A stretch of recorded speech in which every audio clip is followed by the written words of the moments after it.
குருகுலம் கல்வி நிகழ்ச்சியுடன் இணைந்திருக்கின்ற அன்பு மாணவ செல்வங்களே, அருமை பெற்றோர்களே, மதிப்புக்குரிய ஆசிரியர்களே, உங்கள் அனைவருக்கும் எனது வணக்கங்களை கூறிக்கொண்டு இன்றும் நாங்கள் இன்னொரு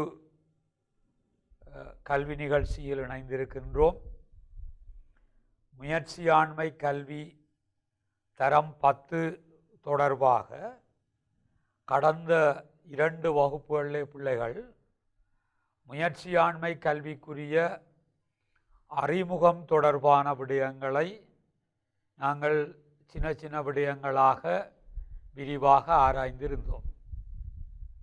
இன்றும் தரம் 10 முயற்சியாண்மை கல்வியினுடைய தேர்ச்சி 1 தொடர்பாக மேலும் சில விடயங்களை நாங்கள் பார்த்து கொண்டு 2ஆம் தேர்ச்சிக்கு செல்லலாம் என நான் கருதுகின்றேன். அன்பான பிள்ளைகளே, இந்த முயற்சியாண்மை என்பது இலகுவான ஒரு பாடம், எங்களுக்கு பயன் தரக்கூடிய ஒரு பாடம், கற்பதற்கு ஆர்வமாக இருக்கக்கூடிய ஒரு நல்ல பாடம். தரம் 10, 11 தெரிவுக்குரிய ஒரு பாடமாக இந்த முயற்சியாண்மை கல்வி இருக்கின்ற போதிலும் இந்த பாடத்தை தெரிவு செய்த நீங்கள் உண்மையில் புத்திசாலிகள், உண்மையில் அதிர்ஷ்டசாலிகள். ஏனென்றால் நீங்கள் எதிர்காலத்திலே உங்களுடைய நிய வாழ்க்கையில், அது சொந்த வாழ்க்கை, தொழில் வாழ்க்கைகளில் இதிலே கற்கின்ற ஒவ்வொரு விஷயமும் உங்களுக்கு மிக பயன் தரக்கூடிய விடயங்களாக இருக்கும். அந்த வகையிலே பாருங்கள், இன்று பிள்ளைகள் முயற்சியாண்மைக்குரிய பண்புகள் தொடர்பாக அல்லது முயற்சி ஆண்மையாளர்களுக்குரிய பண்புகள் தொடர்பாக 2லுமே ஆக்கத்திறன், கிரியேட்டிவிட்டி என்ற ஒரு விடயத்தை நாங்கள் கடந்த 2 வகுப்புகளிலுமே கதைத்திருந்தோம். இன்று அந்த ஆக்கத்திறன் தொடர்பாக நாங்கள் சற்று விரிவான விடயங்களை ஆராய்ந்து கொள்ள முடியும். உண்மையிலே முயற்சியாண்மை தொடர்பில் ஆக்கத்திறன் என்பது மிக முக்கியமான ஒரு விடயம். முயற்சியாண்மையிலே வலியுறுத்தப்படுகின்ற விடயம், நாங்கள் புதிய கோணங்களில் எங்களுடைய எண்ணங்கள் இருக்க வேண்டும், புதிய புதிய விடயங்களை நோக்கியதாக எங்களுடைய அந்த எண்ணப்பாடுகள், சிந்தனைகள் இருக்க வேண்டும். தற்போது இருக்கின்ற விடயங்களை தவிர்த்து புதிய விடயங்களை நோக்கியதாக எங்களுடைய அந்த கவனக்குவிப்புகள் இருக்க வேண்டும். அந்த புதிய எண்ணங்கள், புதிய சிந்தனைகள், புதிய விடயங்களிலான கவனக்குவிப்புகள் தொடர்பான ஒரு விடயமாக ஆக்கத்திறன், கிரியேட்டிவிட்டி என்ற விடயம் அமைகின்றது. இங்கே பாருங்கள் பிள்ளைகள், ஆக்கத்திறன் என்பதை நாங்கள் வரையறை செய்கின்ற பொழுது கிடைப்பனவாக உள்ள சந்தர்ப்பங்களை பயன்படுத்தி பிரச்சனைகளுக்கு தீர்வு காண்பதற்கு புதிய எண்ணங்களை விருத்தி செய்வதும் புதிய வழிமுறைகளை கண்டுபிடிப்பதற்குமான இயலுமை அல்லது ஆற்றல் ஆக்கத்திறன் எனப்படும். மீண்டும் ஒரு முறை கவனமாக பாருங்கள் பிள்ளைகள், கிடைப்பனவாக உள்ள சந்தர்ப்பங்களை பயன்படுத்தி, தற்போது கிடைக்கக்கூடியதாக உள்ள அந்த சந்தர்ப்பங்களை, வாய்ப்புகளை பயன்படுத்தி பிரச்சினைகளுக்கு தீர்வு காண்பதற்கு புதிய எண்ணங்களை விருத்தி செய்வதும் புதிய வழிமுறைகளை கண்டுபிடிப்பதற்குமான இயலுமை அல்லது ஆற்றல் ஆக்கத்திறன் என்று கூறுகின்றோம். அப்போ இங்கே பாருங்கள் பிள்ளைகள், மனிதர்களுக்கு பல்வேறு தேவைகள், விருப்பங்கள் இருக்கின்றன.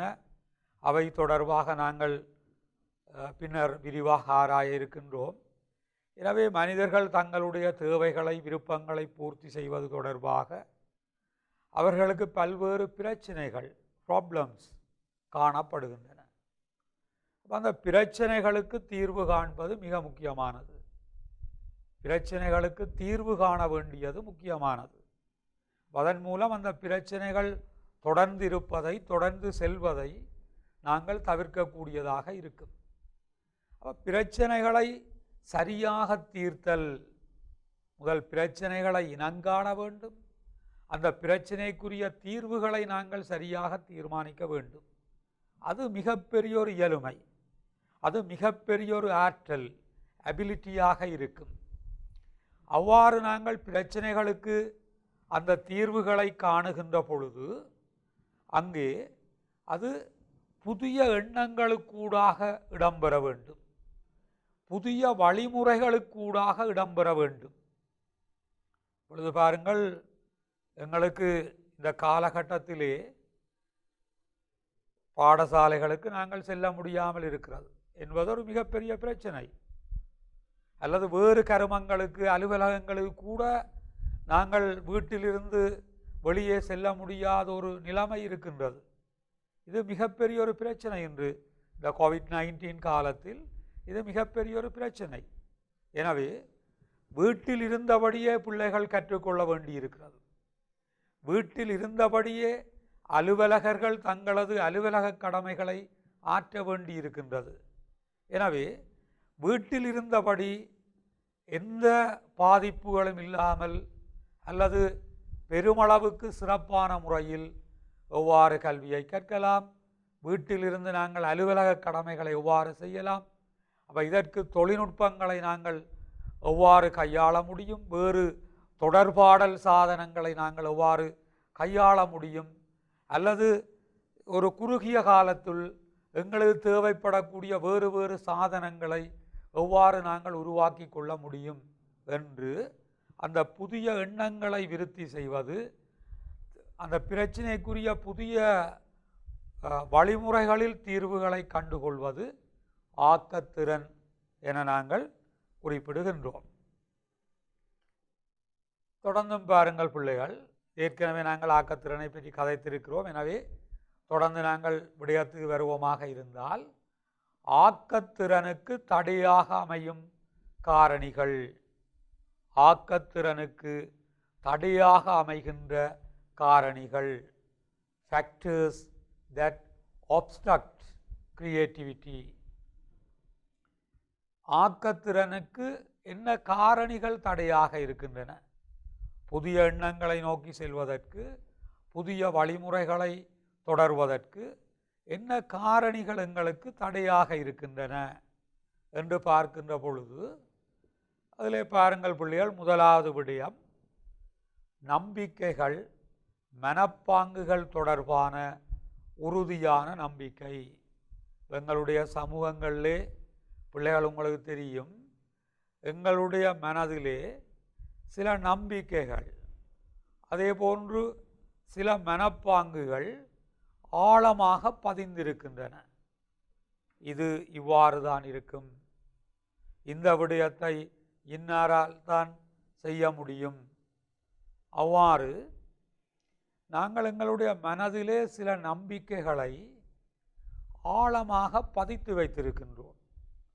அந்த ஆழமான நம்பிக்கைகள், அது தொடர்பாக இருக்கக்கூடிய அந்த தீவிர மனப்பாங்குகள் புதியதை நோக்கி நாங்கள் செல்வதற்கு எங்களுக்கு தடையாக இருக்கும். புதிய கோணங்களில் சிந்திப்பதற்கு எங்களுக்கு தடையாக இருக்கும். உதாரணமாக பாருங்கள் பிள்ளைகள், நடைமுறையில் உங்களுக்கு தெரியும், பெண்கள் தொடர்பாக, இது ஆண்களுக்கு மாத்திரமல்ல, பெண்களுக்கு அந்த நம்பிக்கைகள் மனப்பாங்குகள் இருக்கிறது. என்னென்றால், பெண்களால் எல்லா தொழில்களையும் செய்ய முடியாது, சில தொழில்கள் மாத்திரம்தான் பெண்களாலே சிறப்பாக செய்யக்கூடிய தொழில்கள் என்கிற ஒரு வலுவான நம்பிக்கை ஆண்கள் பெண்கள் இருசாராரிடமும் இருக்கின்றது.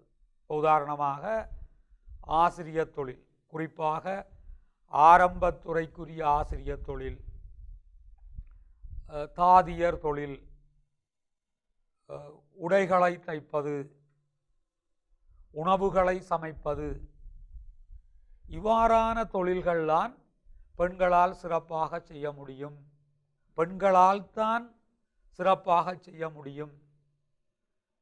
விமானம் ஓட்டுதல், புகையிரதத்தை செலுத்துதல், அல்லது பொறியியல் பணிகளை மேற்கொள்ளுதல், கட்டுமான பணிகளை மேற்கொள்ளுதல், இவையெல்லாம் பெண்களால் செய்ய முடியாது அல்லது பெண்களால் அவற்றை சிறப்பாக ஆற்ற முடியாது என்கிற அவ்வாறான நம்பிக்கைகள் முக்கியமாக எங்களுடைய கிழக்காசிய நாடுகளிலே, கீழைத்தைய நாடுகளிலே அதிகம் காணப்படுகின்றது. இது நாங்கள் முன்னேறி செல்வதற்கு ஒரு தடையாக இருக்கின்றது.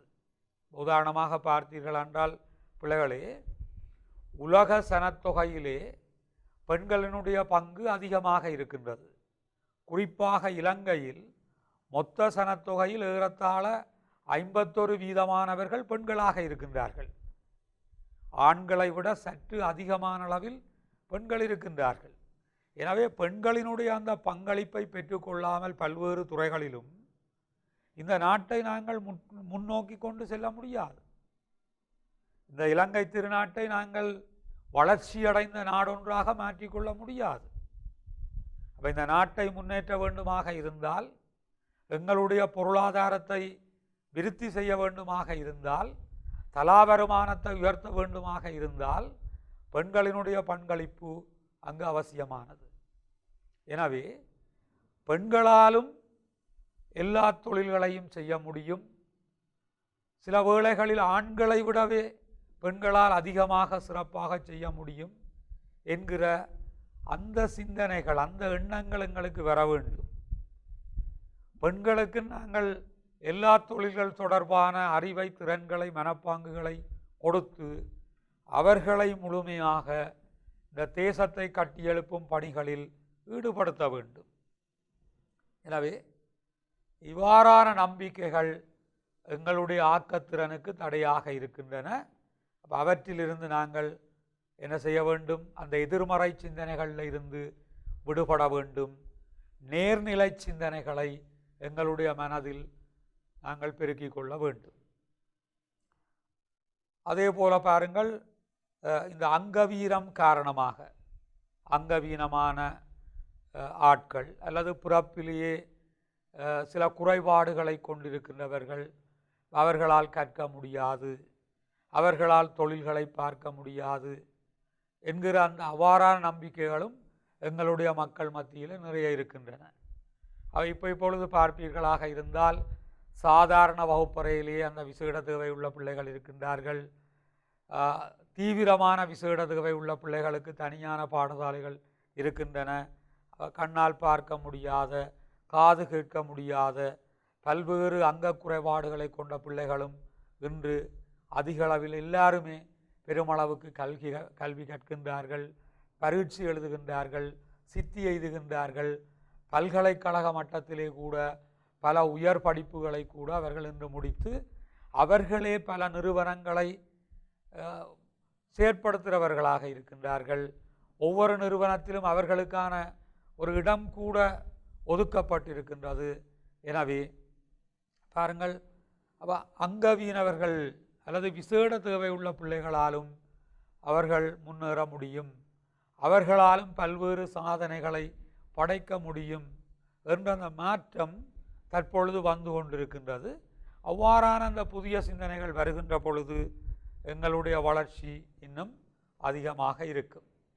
அதே போன்று பாருங்கள் பிள்ளைகள், இரண்டாவதாக இன்னொரு விடயம், ஒரு பிரச்சனைக்கு ஒரு தீர்வு மாத்திரமே உள்ளது என்கிற எண்ணப்பாடும் நாங்கள் புதியதை நோக்கி நகர்வதற்கு தடையாக இருக்கின்ற ஒரு காரணியாக இருக்கின்றது.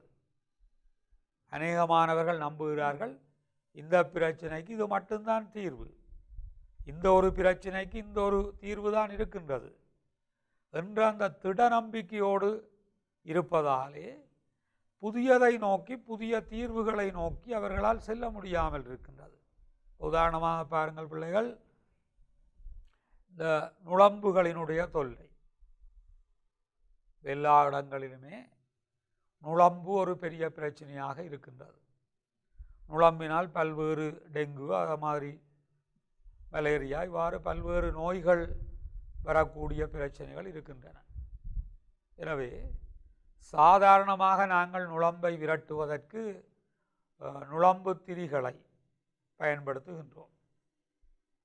ஆனால் சிலருக்கு, உதாரணமாக ஆஸ்துமா நோய் இருக்கக்கூடியவர்களுக்கு இந்த நுளம்பு சுருள்களை பயன்படுத்துவது மிக பிரச்சனையாக இருக்கின்றது. ஏனென்றால் அதிலிருந்து வரக்கூடிய அந்த புகை அவர்களினுடைய சுவாசத்திற்கு தீங்காக இருக்கின்றது. அல்லது சில பேர் மனதால் பயப்படுகின்றார்கள், நுளம்பு சுருளை பயன்படுத்துகின்ற பொழுது அந்த புகையை நாங்கள் சுவாசிக்கின்ற பொழுது கேன்சர் அந்த மாதிரியான நோய்கள் எங்களுக்கு வர முடியும், புற்றுநோய்கள் வர முடியும், அல்லது வேறு சுவாச பிரச்சனைகள், சுவாச பையிலை பிரச்சனைகள் அவ்வாறெல்லாம் வர முடியும் என்ற பயம் இருக்கின்றது. ஆனால் உண்மையில் பார்ப்பீர்களாக இருந்தால் நுளம்பினுடைய பிரச்சனையிலிருந்து நாங்கள் விடுபடுவதற்கு வேறு பல்வேறு தீர்வுகள் இருக்கின்றன. இந்த நுளம்பு சுருளினுடைய புகை ஒத்துக்கொள்ளாதவர்கள்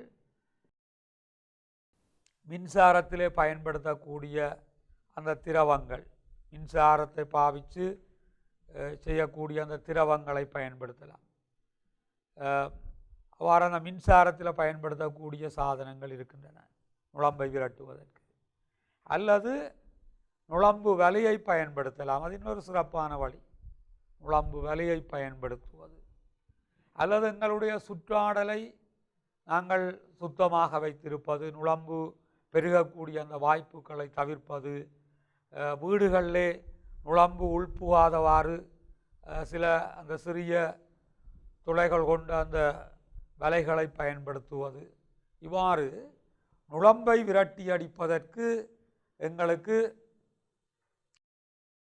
வேறு வேறு பல தீர்வுகள் இருக்கின்றன. அதிலே எங்களுக்கு பொருத்தமான தீர்வை நாங்கள் பயன்படுத்த முடியும். அப்படி பயன்படுத்துவதன் மூலம் எங்களுடைய வேறு சில பிரச்சனைகளை நாங்கள் தவிர்க்க முடியும். எனவே ஒரே ஒரு தீர்வு மட்டுமே கொண்ட பிரச்சனை ஒன்று உண்மையில் நடைமுறையில் இல்லை. அப்போ நாங்கள் ஒவ்வொருவரும் நம்ப வேண்டும், இந்த பிரச்சனைக்கு வேறு பல தீர்வுகள் இருக்கின்றன. அந்த தீர்வுகள் என்னவாக இருக்கும் என்று நாங்கள் புதிய எண்ணத்தில் அதை சிந்திக்க வேண்டும்.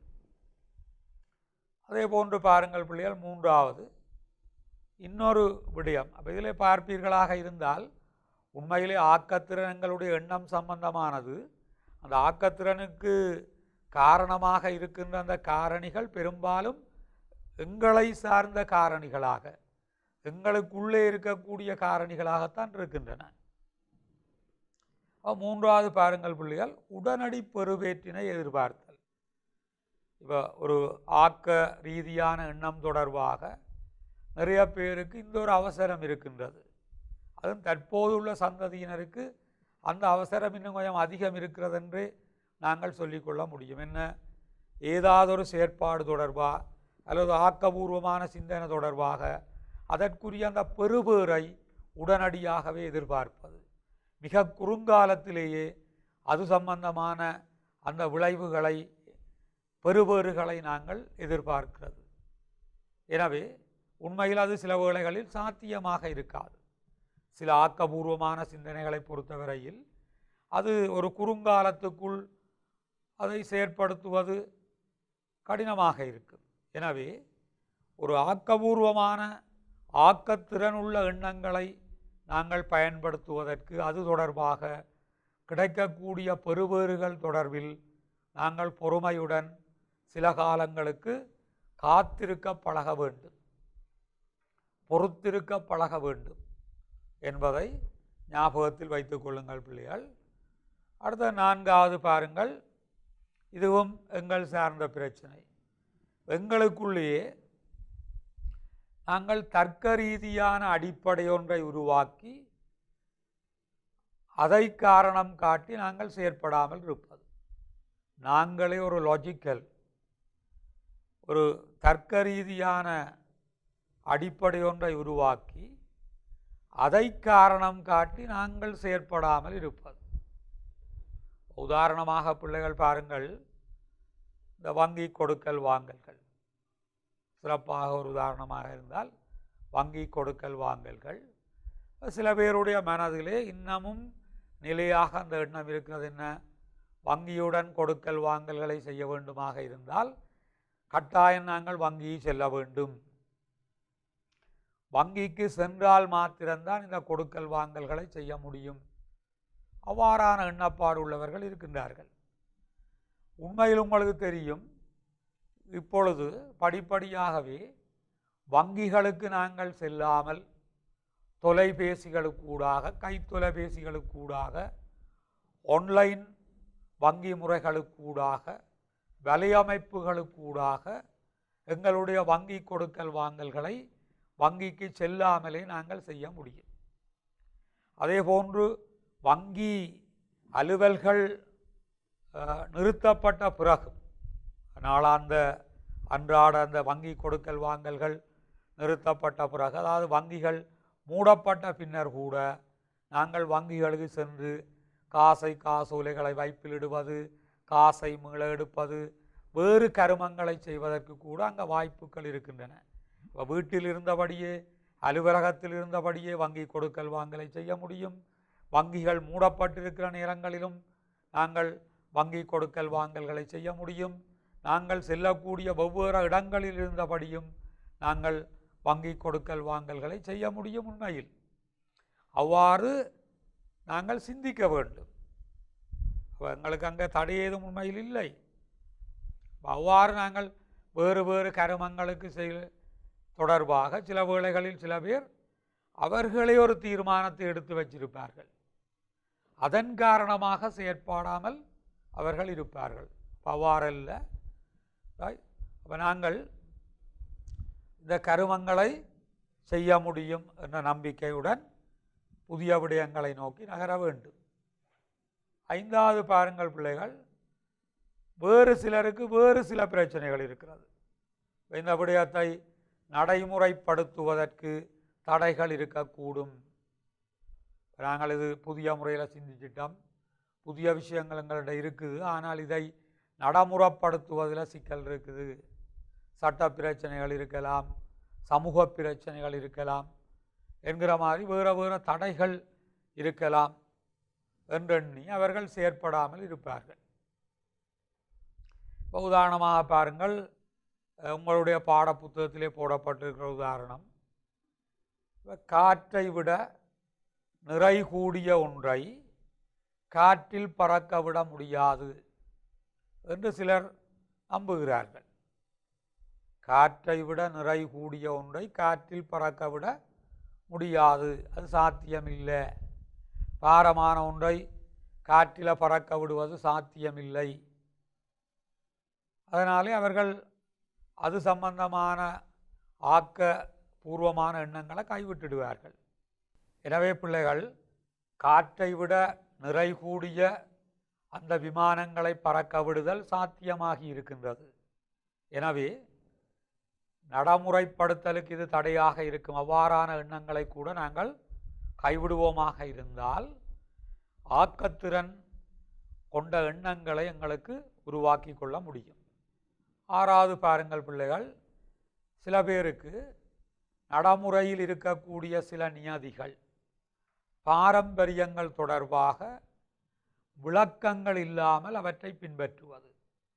சில நியதிகளை, பாரம்பரியங்களை, மரபுகளை எந்த விதமான விளக்கமுமின்றி பின்பற்றுவது. பிள்ளைகள் பாருங்கள், உதாரணமாக இரவில் நித்திரை கொள்ளல், இரவில் தான் நித்திரை கொள்ள வேண்டும், பகலில் தான் கடைகளை வணிகங்களை திறந்து வைக்க வேண்டும். சிலவளை பாத்மமாக இருந்தால் சில பேருக்கு மனதில் அப்படி இருக்கும், இரவில் தான் நித்திரை கொள்ள வேண்டும், வணிகங்களாக இருந்தால் பகலில் தான் திறந்திருக்க வேண்டும். அப்படி அல்ல, என்று அந்த நிலைகள் மாறி இருக்கின்றது. இரவு நேர கடமைகளில் ஈடுபடுவோர் பகலில் நித்திரை கொள்ள பழகிக்கொள்ள வேண்டும். கடைகள் பகலில் மட்டுமல்ல, இன்று 24 மணி நேரமும் திறந்திருக்கக்கூடிய கடைகள் இருக்கின்றன. எனவே மக்களினுடைய வசதிகள் தேவைக்கேற்ப கடைகளை நாங்கள் பகலில், இரவிலே அல்லது முழு நாளும் திறந்திருக்க அவ்வாறு புதிய சிந்தனைகளுக்கு நாங்கள் செல்ல வேண்டி இருக்கும். அடுத்தது பாருங்கள், 7வது ஆக்கத்திறனுக்கு தடையாக இருக்கக்கூடிய இன்னொரு முக்கியமான விடயம் தவறுகள் விமர்சனங்களை பற்றிய பீதி. எங்களை தவறாக எண்ணி விடுவார்களா, எங்கள் மீது விமர்சனங்களை சொல்வார்களா என்கிற பீதி, பயம். அதன் காரணமாக பலர் புதிய விடயங்களை சிந்திக்க முன்வருவதில்லை, புதிய விடயங்களை செயற்படுத்த முன்வருவதில்லை. எனவே பாருங்கள், தோமஸ் அல்வா எடிசன் இவர் எந்த விமர்சனங்களுக்கும் எந்த கேலிகளுக்கும் அவர் செவிசாய்க்கவில்லை. தன்னுடைய இலக்கில் அவர் உறுதியாக இருந்தார். ஒளிரக்கூடிய மின்குமிழ் ஒன்றை கண்டுபிடிக்க வேண்டும் என்பது அவருடைய இலக்காக இருந்தது. அவர் 999 தடவைகள் தொடர்ச்சியாக அந்த மின்குமிழை ஒளிரச் செய்ய முடியாமல் தோல்வியடைந்தார். யாருடைய விமர்சனங்களையும் அவர் காதில் வாங்கிக் கொள்ளவில்லை. எந்த கேலிகளுக்கும் அவர் பயந்து விடவில்லை. தன்னுடைய இலக்கில் கவனமாக இருந்தார். அதை அவர் தோல்வி என நினைக்கவும் இல்லை. அவர் சொல்கின்றார், உண்மையில் நான் 999 தடவைகள் தோல்வியடையவில்லை. மின்குமிழ் ஒளிராமல் இருக்கக்கூடிய 999 சந்தர்ப்பங்களை நான் இனங்கண்டு கொண்டதாக, கற்றுக்கொண்டதாக அவர் கூறுகிறார். ஒரு மின்குமிழ் ஒளிராமல் இருக்கக்கூடிய 999 காரணங்களை தான் கண்டுபிடித்ததாக கூறுகின்றார். 1000வது தடவை அவர் ஒரு மின்குமிழரை நீண்ட நேரம் ஒளிரச் செய்தார், வெற்றியடைந்தார். தோமஸ் அல்வா எடிசனினுடைய அந்த மனப்பாங்கு எங்களில் வளர்த்து கொள்ளப்படுமாக இருந்தால் எங்களுடைய ஆக்கத்திறனை நாங்கள் விருத்தி செய்து கொள்ளக்கூடியதாக இருக்கும். எனவே பிள்ளைகள், நாங்கள் ஆக்கத்திறனை விருத்தி செய்வதற்கு என்ன காரணிகள் தடையாக இருக்கலாம் என்று பார்த்தோம். அந்த காரணிகளையெல்லாம் நாங்கள் தவிர்த்து கொள்ளுகின்ற பொழுது புதியதை நோக்கி எங்களுடைய ஆக்கபூர்வமான எண்ணங்களை உருவாக்க முடியும். தொடர்ந்தும் பாருங்கள் பிள்ளைகள், ஆக்கத்திறனை விருத்தி செய்தல். இனிமேல் நாங்கள் பார்க்க போகின்றோம் ஆக்கத்திறனை விருத்தி செய்தல். தடையாக உள்ள காரணிகளை நீக்குவது ஒன்று, இன்னொன்று ஆக்கத்திறனை விருத்தி செய்தல், இம்ப்ரூவிங் த கிரியேட்டிவிட்டி. தனிநபர்களினுடைய ஆக்கத்திறனை எவ்வாறு வளர்த்து கொள்வது? முயற்சியாண்மை, தனியாட்கள் தொடர்பானது பிரதானமாக என்று பார்த்தோம். எனவே தனிநபர்களினுடைய ஆக்கத்திறனை எவ்வாறு நாங்கள் வளர்த்து கொள்ள முடியும்? அதிலே பாருங்கள் பிள்ளைகள், முதலாவது பல்லினத்தன்மையை உருவாக்க வேண்டும். பல்லினத்தன்மையை நாங்கள் உருவாக்க வேண்டும். எங்கள் மனதிலே அந்த மனதை ஒரு கோணத்தில் மட்டும் சிந்திப்பதாக இல்லாமல் பல்வேறு கோணங்களிலே, பல்வேறு திசைகளிலே, பல்வேறு விதங்களிலே புதியதாக சிந்திக்க நாங்கள் பழகிக்கொள்ள வேண்டும். உதாரணமாக பாருங்கள், இந்த முலாம்பழம், வாட்டர்மெலன் அல்லது ஒரு பூசணிக்காய், இவற்றை பற்றி எண்ணம் பெறுகின்ற பொழுது பாருங்கள், அது நீள்வட்ட வடிவமாக இருக்கும் அல்லது வட்ட வடிவமாக இருக்கும் என்று நாங்கள் ஒரு நிலையான எண்ணத்தை மனதில் வைத்திருக்கின்றோம். அதற்கங்கால் நாங்கள் சிந்திப்பதில்லை. ஒரு முலாம்பழம் அல்லது பூசணி போன்றவை அது நீள்வட்டமாக இருக்கும், வட்டமாக இருக்கும், அல்லது பச்சை நிறமாகத்தான் இருக்கும், மஞ்சள் நிறமாகத்தான் இருக்கும். இவ்வாறு சில எண்ணங்கள் எங்களுடைய மனதில் நிலையாக பதிந்திருக்கிறது. அதனால் அவற்றினுடைய உற்பத்தி தொடர்பாக வேறு விதமாக சிந்திப்பதற்கு அது எங்களுக்கு தடையாக இருக்கின்றது.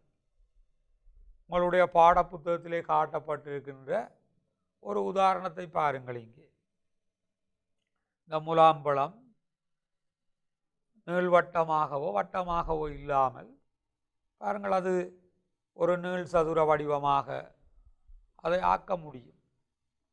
அதற்கேற்ற முறையில் அதனுடைய விதைகளை அதில் செய்ய வேண்டிய அந்த விஞ்ஞான ரீதியான மாற்றங்களை பரிசோதனை மூலமாக நாங்கள் செய்ய வேண்டும். அல்லது பாருங்கள், இன்னொரு விதமாக இதய வடிவில் ஹார்ட் ஷேப் அப்படியான வடிவங்களில் வேறு வடிவங்களில் அந்த முலாம் பழங்களை நாங்கள் உற்பத்தி செய்வதன் மூலம் அவற்றினுடைய சந்தை வாய்ப்பை, அவற்றுக்குரிய கேள்வியை நாங்கள் அதிகரித்து கொள்ள முடியும். சில பேருக்கு சில வடிவங்கள் விருப்பமாக இருக்கும். சிறார்களுக்கு, அது பிள்ளைகளுக்கு சில வடிவங்கள் விருப்பமாக இருக்கு. அப்போ அந்த வடிவங்கள் அவர்களுக்கு பிடித்தமான வடிவங்கள் இருக்கின்ற பொழுது அதனுடைய கேள்வி, சந்தை வாய்ப்பு, அது அவற்றினுடைய விற்பனை அளவு கூடும். சில வட்ட வடிவிலே மாத்திரம் அல்ல, நீள்வட்ட வடிவிலே மாத்திரம்தான் இருக்குமாக இருந்தால் எல்லாரும் அதில் விருப்பம் அடைவார்கள் என்று சொல்ல முடியாது. ஆனால் பாருங்கள், அது ஒரு நீள் சதுர வடிவமாக, ஒரு இதய வடிவமாக, இவ்வாறு வேறு வடிவங்கள் இருக்கின்ற பொழுது அந்த வேறுபட்ட வடிவங்களின் கவர்ச்சியாலே கூட அவற்றை மக்கள், வாடிக்கையாளர்கள் வாங்க முன்வருவார்கள். அதன் மூலம் கேள்வி கூடும், விற்பனை கூடும், லாபம் கூடும், தேசிய வருமானம் கூடும், தனிநபர் வருமானம் கூடும். எனவே அவ்வாறு நாங்கள் சிந்திக்க வேண்டும். பாருங்கள், ஒரு தீப்பெட்டியை, முதலில் ஒரு தீப்பெட்டியை தயாரித்தார்கள். அதிலே மருந்தும் அந்த மரக்குச்சியும் மாத்திரம் இருந்தது. அங்கே அந்த மரக்குச்சி சிலவள பத்துகிற பொழுது அது நீண்ட நேரம் இருக்காது, அணைந்து விடும். இவ்வாறான பிரச்சனைகள், அல்லது அதிலே ஈரம் பட்டால் அதை பற்ற வைக்க முடியாது. இந்த பிரச்சனைகளுக்காக பாருங்கள், பிறகு அந்த தீப்பெட்டியை வெக்ஸ், அது மெழுகிடப்பட்ட அந்த தீக்குச்சிகளை அறிமுகப்படுத்தினார்கள். வெக்ஸ் மேட்சஸ், மெழுகிடப்பட்ட அந்த தீக்குச்சிகளை. அது நீண்ட நேரம் அணையாமல் இருக்கும். தண்ணி பட்டாலும்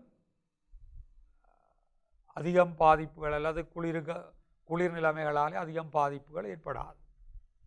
எனவே இந்த மாதிரி நாங்கள் வேறுபட்டு சிந்திப்பதற்கும் பார்ப்பதற்குமான அக்கறையை வெளிப்படுத்த வேண்டும்.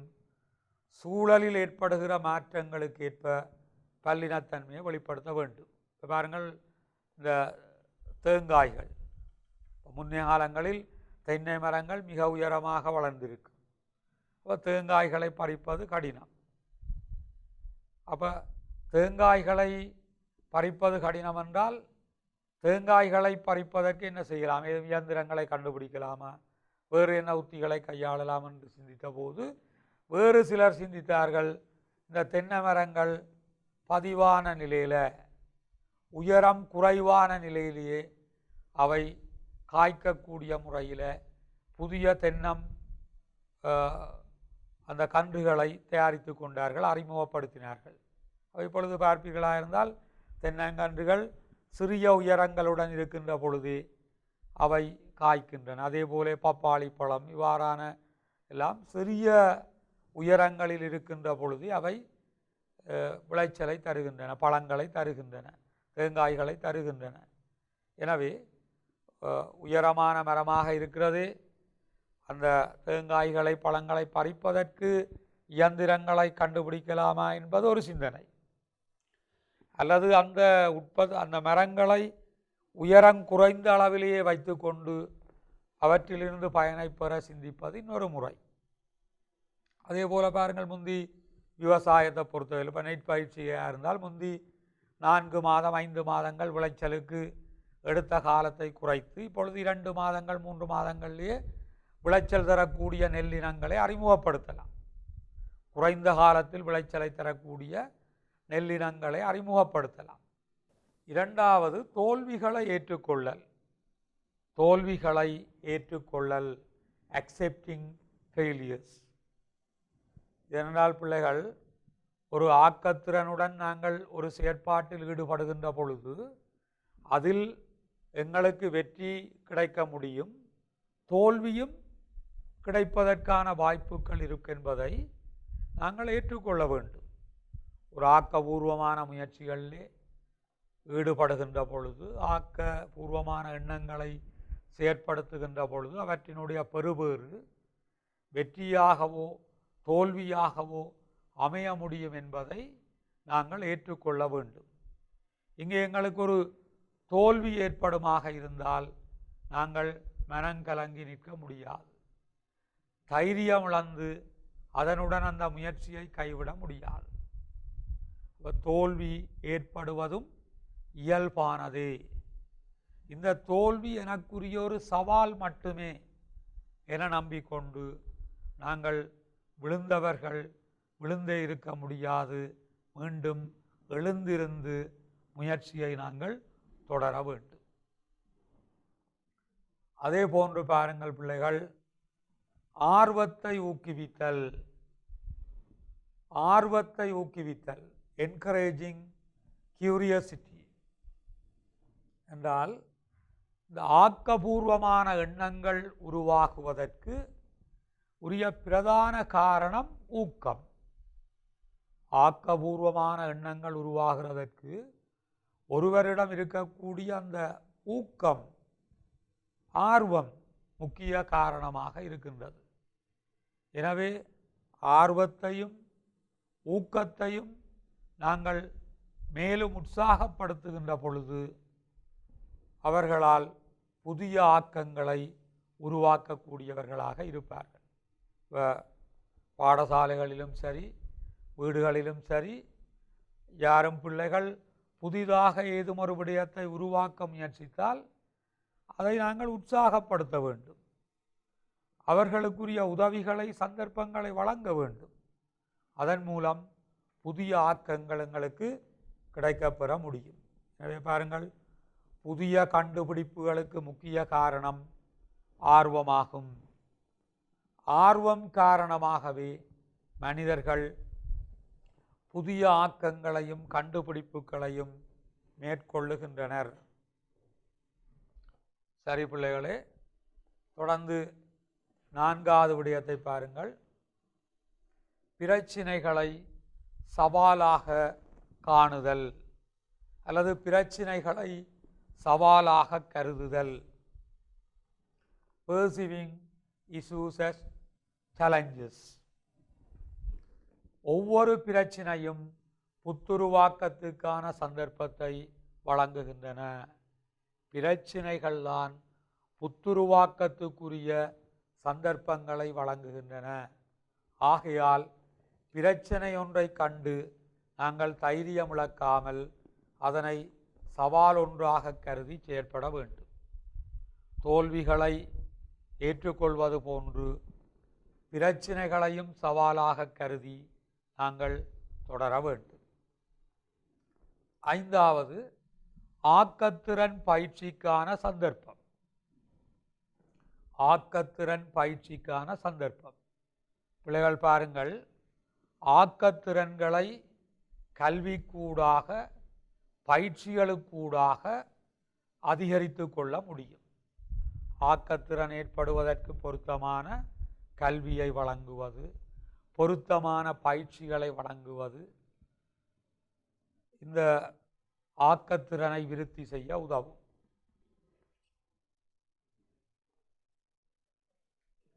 அடுத்ததாக பாருங்கள், 6வது, ஆக்கத்திறனை மதித்தல். Appreciation of creativity. ஆக்கத்திறனை மதித்தல். ஒருவர் புதிய எண்ணங்களை கொண்டிருந்தால், புதிய விதமாக செயற்பட முனைந்தால் அவற்றை நாங்கள் அப்ரிசியேட் பண்ண வேண்டும், மதிக்க வேண்டும். அந்த மதிப்பதனூடாக அவர்களை நாங்கள் ஊக்கப்படுத்த வேண்டும். அதன் மூலம் அவர்களினுடைய ஆக்கத்திறன் விருத்தி அடையும். 7வதாக, ஆக்கத்திறனான நடவடிக்கைகளை பின்பற்றுதல். பாருங்கள், எங்களுடைய சூழலில், எங்களுடைய நாட்டில் அல்லது எங்களுக்கு தெரிந்த இடங்களில் புதிய நல்ல முயற்சியாண்மையாளர்கள் இருப்பார்கள். ஆக்கத்திறனான புதிய எண்ணங்களை கொண்ட மனிதர்கள் இருப்பார்கள், தலைவர்கள் இருப்பார்கள், எனவே அதிகாரிகள் இருப்பார்கள். எனவே அவ்வாறான அவர்களினுடைய நடத்தைகளை நாங்கள் பின்பற்றுவதற்கு தயாராக இருக்க வேண்டும். அவர்களை எங்களுடைய ஒரு மாதிரியாக கொள்வதற்கு நாங்கள் தயாராக இருக்க வேண்டும். புதிய சிந்தனைகள் மூலம் உயர்ந்த நிலைமையை அடைந்தவர்களை எங்களுடைய மாதிரிகளாக கொண்டு நாங்கள் ஆக்கத்திறன் விருத்தியை செய்து கொள்ள முடியும். நல்லது பிள்ளைகளே, இதுவரையில் பாருங்கள், நாங்கள் ஆக்கத்திறன் கிரியேட்டிவிட்டி என்றதை பற்றி காய்ச்சினாங்கள். இன்னொரு விடயம் இங்கே இருக்கின்றது, புத்துருவாக்கம் அல்லது புத்தாக்கம். புத்துருவாக்கம் அல்லது புத்தாக்கம், இனோவேஷன் என்று சொல்வோம். பாருங்கள், புத்துருவாக்கம் என்பது பிள்ளைகள் புதிய பொருள்களை அல்லது சேவைகளை உருவாக்கக்கூடிய திறன் புத்துருவாக்கம் அல்லது புத்தாக்கம் எனப்படும். என்ன சொல்கிறோம்? புதிய பொருள்களையோ அல்லது சேவைகளை உருவாக்கக்கூடிய திறனே புத்துருவாக்கம். புத்துருவாக்க திறனொன்றின் ஆரம்பம் ஆக்கபூர்வமான எண்ணம் ஒன்றாகும். புத்துருவாக்கத்தினுடைய ஆரம்பம் ஆக்கபூர்வமான எண்ணம் ஒன்றாகும். ஆக்கபூர்வமான எண்ணம் ஒன்றாகும். ஆக்கபூர்வமான எண்ணம் ஒன்றை பயனுள்ளதொன்றாக மாற்றுதல் புத்துருவாக்கமாகும். இங்கேதான் நீங்கள் கவனிக்க வேண்டும். ஆக்கபூர்வமான எண்ணம் ஒன்றை பயனுள்ளதொன்றாக மாற்றுதல், பயனுள்ளதொன்றாக மாற்றுதல் புத்துருவாக்கம் எனப்படும்.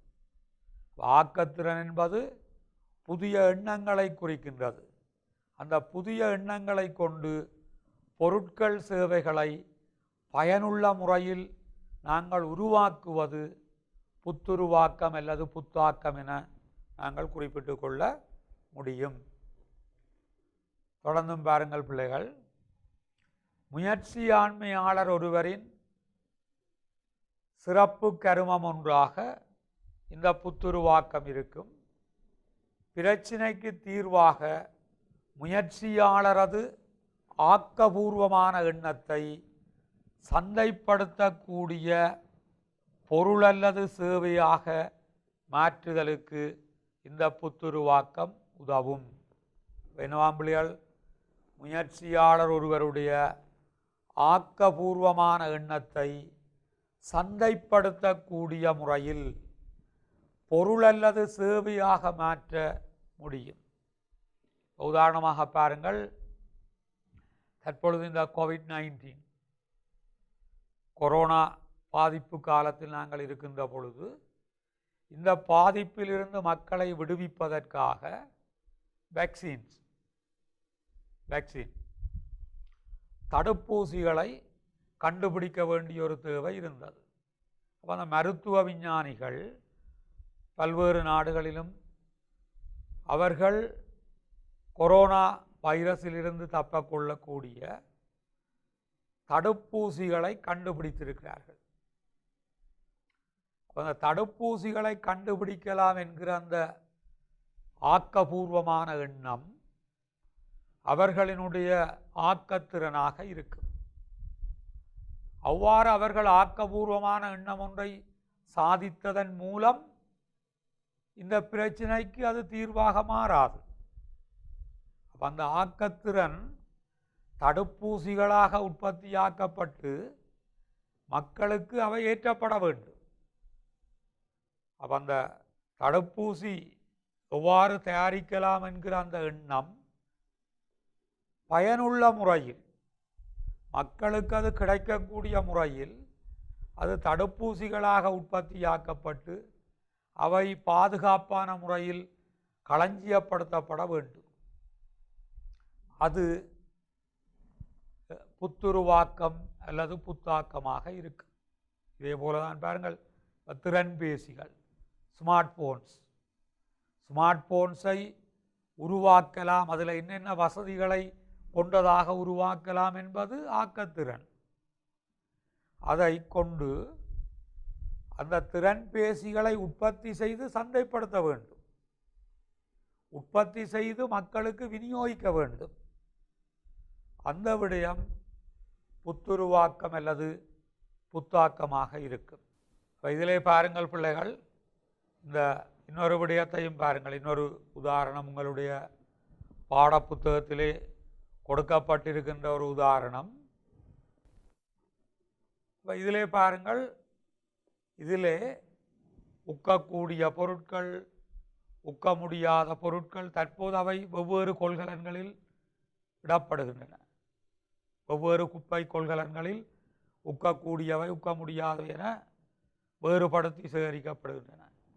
எனவே இங்கே பாருங்கள், அந்த குப்பைகளில் இருந்து அல்லது கழிவுப் பொருட்களில் இருந்து என்ன விதமான உற்பத்திகளை நாங்கள் செய்ய முடியும், எவ்விதமான உற்பத்திகளை நாங்கள் செய்ய முடியும், அதை மீண்டும் ஒரு வருமானமாக பணமாக எவ்வாறு மாற்றிக்கொள்ள முடியும். கழிவுப் பொருட்களிலிருந்து உற்பத்தி, அதிலே இரண்டு நன்மைகள் இருக்கின்றன. ஒன்று, கழிவுப் பொருட்களை அகற்றுவது, அழிப்பது என்கிற ஒரு பிரச்சனைக்கும் அங்கே தீர்வு கிடைக்கின்றது. இன்னொரு பக்கம், இந்த கழிவுப் பொருட்களை மீண்டும் உற்பத்திக்குரிய மூலப்பொருட்களாக, உற்பத்திக்குரிய வளங்களாக மாற்றுகின்ற பொழுது எங்களுக்கு சிக்கனத்தன்மை கூடும். எனவே பாருங்கள், இப்பொழுது கழிவுப் பொருட்களிலிருந்து வாயுவை நாங்கள் சமையல் வாயுவை உருவாக்கலாம். அதை சமையல் தேவைகளுக்கு, உணவு சமைப்பதற்கு நாங்கள் அந்த வாயுவை பயன்படுத்தலாம். அதன் மூலம் வருமானத்தை ஈட்டலாம். அதே போன்று பாருங்கள், இந்த வேறு சில பொருட்களிலிருந்து நாங்கள் என்ன செய்யலாம், உக்க முடியாத பொருட்கள், அது பிளாஸ்டிக்குகளாக இருக்கலாம், பொலித்தீனாக இருக்கலாம், அப்படியானவற்றை மீள் சுழற்சியில் ஈடுபடுத்தி நாங்கள் புதிய பொருட்களை உருவாக்க முடியும். எனவே ஒவ்வொரு நாட்டிலும் பாருங்கள், அரசாங்கத்திற்கு மிகப்பெரிய ஒரு பிரச்சனை, சில வேளைகளில் வணிக நிறுவனங்களுக்கு, தனிப்பட்டவர்களுக்கும் கூட மிகப்பெரிய ஒரு பிரச்சனை கழிவுப் பொருட்களை அகற்றுதல், கழிவுப் பொருட்களை அழித்தல். அதிலிருந்து மீள்வதற்கு அவற்றை மீள் சுழற்சிக்கு உட்படுத்தி அவற்றிலிருந்து என்ன மாதிரி புதிய பொருட்களை உண்டாக்கலாம், அவற்றை வருமானம் தரும் நிலைக்கு எவ்வாறு மாற்றலாம் என்பது இங்கே புத்துருவாக்கம் அல்லது புத்தாக்கமாக இருக்கும். இனிமேல் பாருங்கள் பிள்ளைகள், புத்துருவாக்கம் இடம்பெறும் முறைகள், மெத்தட்ஸ் ஆஃப் இனோவேஷன். புத்துருவாக்கம் இடம்பெறக்கூடிய முறைகள். ஒன்று, புதிய கண்டுபிடிப்பு. புத்துருவாக்கம், அது புதிய பொருட்களின் அறிமுகம் எவ்வாறு இடம்பெறலாம் என்றால் புதிய கண்டுபிடிப்பு, நியூ இன்வென்ஷன், புதிய கண்டுபிடிப்புகளுக்கூடாக. அப்போ இங்கே பிள்ளைகள், புதிய கண்டுபிடிப்பு என்பது என்ன? முன்னர் காணப்படாத புதிய பொருள் அல்லது சேவை ஒன்றை உருவாக்குதல். இதுவரையிலும் காணப்படாத பொருள் அல்லது சேவை ஒன்றை உருவாக்குதல். உதாரணமாக பாருங்கள், ஆரம்ப காலங்களிலே விமானங்கள் இருந்திருக்கவில்லை. விமானங்கள் இருந்திராத காலப்பகுதியில் ஆகாய விமானத்தை கண்டுபிடித்தது. அதே போன்று கையடக்க தொலைபேசி, இந்த லேண்ட்ஃபோன் என்று சொல்வோம், அது இருக்கின்ற காலங்களில் பாருங்கள் கையடக்க தொலைபேசி, பிறகு சிறிய அளவிலே கையடக்க தொலைபேசியை, பிறகு திறன்பேசிகள், இதெல்லாம் கண்டுபிடிப்புகளுக்கு ஊடாக வந்தவை. அதே போன்று தோமஸ் அல்வா எடிசன் மின்குமிழை கண்டுபிடித்தார்.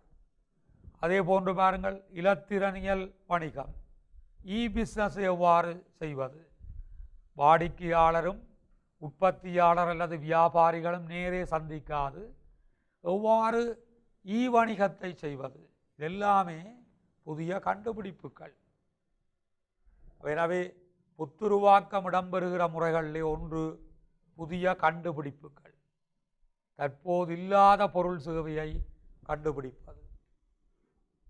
2 மைய உற்பத்தி பொருளொன்றின் நீடிப்பு, extension of a core product. மைய உற்பத்தி பொருளொன்றின் நீடிப்பு, தற்போதுள்ள பொருளொன்றிலே இன்னொரு அபிவிருத்தியை, அதிலே இன்னொரு புதிய தன்மையை சேர்த்து கொள்வது. தற்போது இருக்கக்கூடிய பொருள் அல்லது சேவையில் ஒரு புதிய தன்மையை, இன்னொரு முன்னேற்றகரமான செயற்பாடை, வசதியை அதில் இணைத்து கொள்வது. உதாரணமாக பாருங்கள், ஆரம்ப காலங்களில் இந்த நிலக்கரியை பயன்படுத்தி அல்லது நீராவியை பயன்படுத்தி அந்த புகையிரதத்தை செலுத்தினார்கள். காலப்போக்கில் அதற்கு மின்சாரம் பயன்படுத்தப்பட்டு மின்சார ரயில்கள் ஓடவிடப்பட்டன. எனவே ஏற்கனவே புகையிரதம் இருந்திருக்கிறது, அதற்கு மின்சாரத்தை கொண்டு இன்னும் வேகமான புகையிரதத்தை அறிமுகப்படுத்தினார்கள். அப்போ இருக்கிற பொருள் ஒன்றில் அதனுடைய வசதி, வேகம், தரம், பயன்பாடு அதிகரிக்கப்படுகின்றது. அதேபோன்று திறன்பேசிகள், ஸ்மார்ட் போன்ஸ், முதலில் பெரிய அளவிலான கைத்தொலைபேசி, பிறகு அதனுடைய அளவு குறைக்கப்பட்டு வசதிகள் கூட்டப்பட்டன. இன்னும் தற்போதுள்ள தொலைபேசிகள் சிறிய தொலைபேசிகள், பாரங்குறைந்த தொலைபேசிகள், ஆனால் எண்ணிலடங்காத வசதிகள். எனவே ஸ்மார்ட் போன்ஸ். சமைக்கப்பட்ட உணவுகள், சமைக்கப்பட்ட உணவுகளே கிடைக்கின்றன. அதை நாங்கள் மீண்டும் சூடுபடுத்தி பயன்படுத்தி கொள்ளக்கூடிய முறை. அதே போன்று இபே சிஸ்டம், இலத்திரனியல் கொடுப்பனவு முறைகள், காசை அது தாழ் உலோக நாணயங்களை பயன்படுத்தாமல் நாங்கள் இலத்திரனியல் மூலம் எவ்வாறு கொடுப்பனவுகளை செய்வது. அதேபோன்று பின்பற்றுதல், டூப்ளிகேட்டிங். பின்பற்றுதல் என்பது தற்போதுள்ள எண்ணக்கருவுக்கு சமனான முறையில் புதிய உற்பத்தி ஒன்றை ஆக்குதல். தற்போதுள்ள எண்ணக்கருவிற்கு சமனான புதிய உற்பத்திகளை நாங்கள் ஆக்குவது. அடுத்ததாக பாருங்கள் பிள்ளைகள், கூட்டு, காம்பினேஷன். தற்போதுள்ள எண்ணக்கரு அல்லது கலவை ஒன்றை பயன்படுத்தி புதிய பொருளை ஆக்குதல். பாருங்கள், சாதாரணமாக வெதுப்பகங்கள், பேக்கரிகள் பொதுவாக பயன்படுத்துவார்கள் கோதுமை மாவை. அப்போ கோதுமை மாவை கொண்டு உற்பத்தியாக்கக்கூடிய பொருளை அரிசி மாவை பயன்படுத்தி உற்பத்தியாக்குவது, குரக்கன் மாவை பயன்படுத்தி உற்பத்தியாக்குவது. அங்கே சமமான எண்ணக்கருக்கள் அல்லது கலவைகள், ஆனால் புதிய உற்பத்தி. கோதுமை மாவுக்கு பதிலாக அரிசி மாவை பயன்படுத்தி அதே உற்பத்தி, குரக்கன் மாவை பயன்படுத்தி அதே உற்பத்தி. அதே போன்று பாருங்கள், வெசாக் பந்தல்களை உருவாக்குகின்ற பொழுது முன்னர் பயன்படுத்தப்பட்ட மின்குமிழ்கள் அவற்றுக்கு பதிலாக LED மின்குமிழ்களை பயன்படுத்தி மின்சாரத்தை சிக்கனப்படுத்தக்கூடிய, நீண்ட நேரம் ஒளிரக்கூடிய LED மின்குமிழ்களை பயன்படுத்தி வெசாக் பந்தல்களை உருவாக்குவது. இவையெல்லாம் கூட்டு, காம்பினேஷன் என்று நாங்கள் குறிப்பிடுவோம். பிள்ளைகளே பாருங்கள், புத்தாக்கத்திற்கு அடிப்படையான மூலங்கள், பேசிக் சோர்சஸ் ஆஃப் இனோவேஷன்ஸ். எதிர்பாராத நிகழ்வுகள், அன்எக்ஸ்பெக்டட் இவெண்ட்ஸ். எதிர்பாராத நிகழ்வுகளின் மூலமும் புதிய பொருட்கள் கண்டுபிடிக்கப்பட்டிருக்கின்றன. புத்தாக்கத்திற்கு அடிப்படையாக இருக்கக்கூடியவை சிலது எதிர்பாராத நிகழ்வுகள் புதிய பொருட்கள், சேவைகளை கண்டுபிடிப்பதற்கு காரணமாக அமைகின்றன. உதாரணத்துக்கு பாருங்கள், உங்களுக்கு தெரியும், முன்னர் பாட்டு போன்றவை கேட்பதற்கு நாங்கள் பயன்படுத்தினது கிராமபோன். இந்த கிராமபோன் இவையெல்லாம் எதிர்பாராத முறையில் தற்செயலாக இடம்பெற்ற உற்பத்திகள். தற்செயலாக கண்டுபிடிக்கப்பட்டவைகள். அவை மக்களுக்கு பின்னர் உற்பத்தி செய்து வழங்கப்பட்டன. அதே போன்று பென்சிலின் மருந்தை கண்டுபிடித்ததும் ஒரு மருத்துவ உலகில் நிகழ்ந்த ஒரு எதிர்பாராத சம்பவம். எனவே எதிர்பாராத சம்பவங்கள் அல்லது நிகழ்வுகளால் புதிய பொருட்கள், சேவைகள் கண்டுபிடிக்கப்பட முடியும். இரண்டாவது பாருங்கள், செயலொழுங்கின் தேவைப்பாடு. செயலொழுங்கின் தேவைப்பாடு, ப்ரோசஸ் ரெக்யர்மெண்ட்ஸ். ஏதாவது தேவையொன்றின் காரணமாக ஏற்பட்ட கேள்வியினை நிறைவு செய்வதற்கு தற்போதுள்ள செயலொழுங்கில் மாற்றத்தை ஏற்படுத்துதல். ஏதேனும் தேவையொன்றின் காரணமாக ஏற்பட்ட கேள்வியை நிறைவு செய்வதற்கு தற்போதுள்ள செயலொழுங்கில் மாற்றத்தை ஏற்படுத்துதல். பாரிய கேள்வி காரணமாக கூட்டுற்பத்தி. பாரிய கேள்வி காரணமாக கூட்டுற்பத்திகளை உருவாக்குதல். விறகுக்கு பதிலாக மின்சார சக்தியை பயன்படுத்தும் வெதுப்பகங்கள். இப்போ முன்னர் உங்களுக்கு தெரியும், வெதுப்பகங்கள், பேக்கரிகள் விறகை பயன்படுத்தின. இப்பொழுது அந்த விறகுக்கு பதிலாக மின்சாரத்தை பயன்படுத்துகிறார்கள். எனவே ஒன்று விறகு தட்டுப்பாடு, இன்னொன்று சூழல் மாசடைதல். இந்த பிரச்சனைகளின் காரணமாக அந்த செயலொழுங்கில் ஒரு மாற்றம் தேவைப்பட்டது. அவ மின்சாரத்தை பயன்படுத்துகிறோம். அதே போன்று பாருங்கள், சந்தையில் ஏற்படுகிற மாற்றங்கள், சேஞ்சஸ் இன் த மார்க்கெட். சந்தையிலே நுகர்வோரின் மனப்பாங்கு மற்றும் தொழில்நுட்ப மாற்றம், வருமான மாற்றம் போன்ற காரணிகளால் பண்டங்கள் சேவைகளின் செயலொழுங்கு மாற்றமடைவது. சந்தையில் இருக்கக்கூடிய நுகர்வோரின் மனப்பாங்கு மாறுவதால், தொழில்நுட்ப மாற்றத்தினால, வருமான மாற்றத்தினால பண்டங்கள் சேவைகளின் செயலொழுங்கு மாற்றமடைகிறது. உதாரணமாக இலத்திரனியல் வங்கி கொடுக்கல் வாங்கல்கள். சனத்தொகை கூடியிருக்கிறது, மக்களின் வேலைப்பளு கூடியிருக்கிறது, மக்கள் விரைவாக வங்கி கொடுக்கல் வாங்கல்களை செய்ய வேண்டும், நீண்ட நேரம் காத்திருக்காமல் வங்கி சேவைகளை செய்ய வேண்டும். எனவே அங்கே வங்கிகள் இலத்திரனியல் கொடுக்கல் வாங்கல்களை அறிமுகப்படுத்தி இருக்கின்றன. அதே போன்று பாருங்கள், தற்பொழுது வைத்தியசாலைகளுக்கு நோயாளிகள் சென்று வைத்தியம் பெறக்கூடிய வாய்ப்புகள் அற்றவர்களுக்கு அவர்களுடைய வீட்டுக்கே நாடி சென்று வைத்திய சேவைகள் வழங்கப்படுகின்றன. முக்கியமாக தனியார் துறை வைத்திய நிறுவனங்கள் நோயாளிகளின் வீட்டுக்கே சென்று அவர்களுக்கு தேவையான மருத்துவ வசதிகளை, சிகிச்சைகளை வழங்குகிறார்கள். எனவே நோயாளிகள் வைத்தியசாலைகளை நாடியது அந்த காலம் போய் வைத்தியசாலைகள் நோயாளரை நாடி சென்று வைத்தியம் செய்கின்ற, சிகிச்சை வழங்குகின்ற முறைகள் தோற்றம் பெற்றிருக்கின்றன. எனவே அது மாற்றம். முன்னர் உணவு பண்டங்களை வாங்குவதற்கு, சமைத்த உணவுகளை வாங்குவதற்கு நாங்கள் அந்த உணவகங்களுக்கு சென்றோம். இன்று உணவகங்களே சமைத்த உணவுகளை எங்கள் வீட்டு வாசலுக்கு கொண்டு வந்து வழங்குகின்றன. அதேபோன்று மக்களின் சூழலிலும் வாழ்க்கையிலும் ஏற்படக்கூடிய மாற்றங்கள், changes in the demography and lifestyle. தனிநபர்களினுடைய வயது, தொழில், கல்வி, வதிவிடம் என்பவை மாற்றமடைதல்.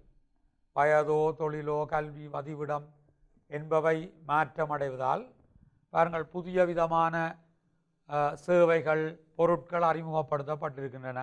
தற்போதைய காலங்களில் அப்பா அம்மா, தாய் தந்தை இருவருமே வேலைக்கு செல்ல வேண்டி இருப்பதால் பிள்ளைகளை பராமரிப்பதற்கு டே கேர் சென்டர்ஸ், அந்த குழந்தைகள் பராமரிப்பு நிலையங்கள் அதிக அளவில் தோற்றம் பெறுகின்றன. இது அந்த அவர்களினுடைய தொழில் நிலையில், கல்வி நிலையில், வதிவிட நிலையில் ஏற்பட்ட மாற்றங்கள். அதே போன்று முதியோர் இல்லங்கள், எல்டர்ஸ் ஹோம், முதியோர் இல்லங்களை உருவாக்குகிறோமேன். முதியவர்களை பராமரிப்பதற்கு வீட்டில் ஆட்கள் இல்லை, வசதிகள் இல்லை. எனவே எல்டர்ஸ் ஹோமை அமைத்து அங்கே அவர்கள் பராமரிக்கப்படுகின்றார்கள். அதே போன்று இணைய வலையமைப்புகளினூடாக இந்த கற்றல் நடவடிக்கைகளை தொலைக்கல்வியாக வழங்குவது. மனப்பாங்கு அல்லது தோற்றப்பாடுகளின் மாற்றம். Changes of perception or understanding. பாருங்கள், ஒரு விடயத்துக்கு அல்லது ஒரு காரணத்துக்கு அல்லது ஒரு எண்ணக்கருவுக்கு ஒவ்வொரு ஆட்கள் ஒவ்வொரு விதமாக விளக்கம் அளிப்பார்கள். மக்களுடைய மனப்பாங்கிலே மாற்றம் பெறுகின்றது. பாருங்கள், இப்பொழுது எல்லோரும் ஒரு கட்டான உடல் தோற்றத்துடன் இருக்க வேண்டும், ஸ்மார்ட்டாக இருக்க வேண்டும் என்ற எண்ணம் பெறுவதால் அந்த உடற்பயிற்சிகளை செய்வதற்கு, ஆரோக்கியமாக இருப்பதற்கு ஹெல்த் கேர் சென்டர்ஸ் அல்லது ஜிம் இவ்வாறான அமைப்புகள் உருவாக்கப்படுகின்றன. அழகு சாதனங்களை அதிகம் பயன்படுத்துகிற அந்த எண்ணப்பாடு அனைவருக்கும் ஏற்பட்டிருக்கின்றது. ஆரோக்கியமாக இருக்க வேண்டும், அழகாக இருக்க வேண்டும், அந்த எண்ணங்களின் காரணமாக ஹெல்த் கேர் சென்டர்ஸ், இந்த பியூட்டி பார்லர்ஸ் இவ்வாறான புதிய வணிகங்கள் புதிய முறைகளிலே தோற்றம் பெறுகின்றன. இவ்வாறே அறிவை மையமாக கொண்ட எண்ணக்கருக்கள், கன்செப்ட்ஸ் பேஸ்ட் ஆன் நாலேஜ், பரிசோதனை ஆய்வுகள், பரீட்சித்து பார்த்தல்கள் என்பவற்றினூடாக புதிய பண்டங்கள் சேவைகளை அறிமுகம் செய்வது, உற்பத்தி செய்வது.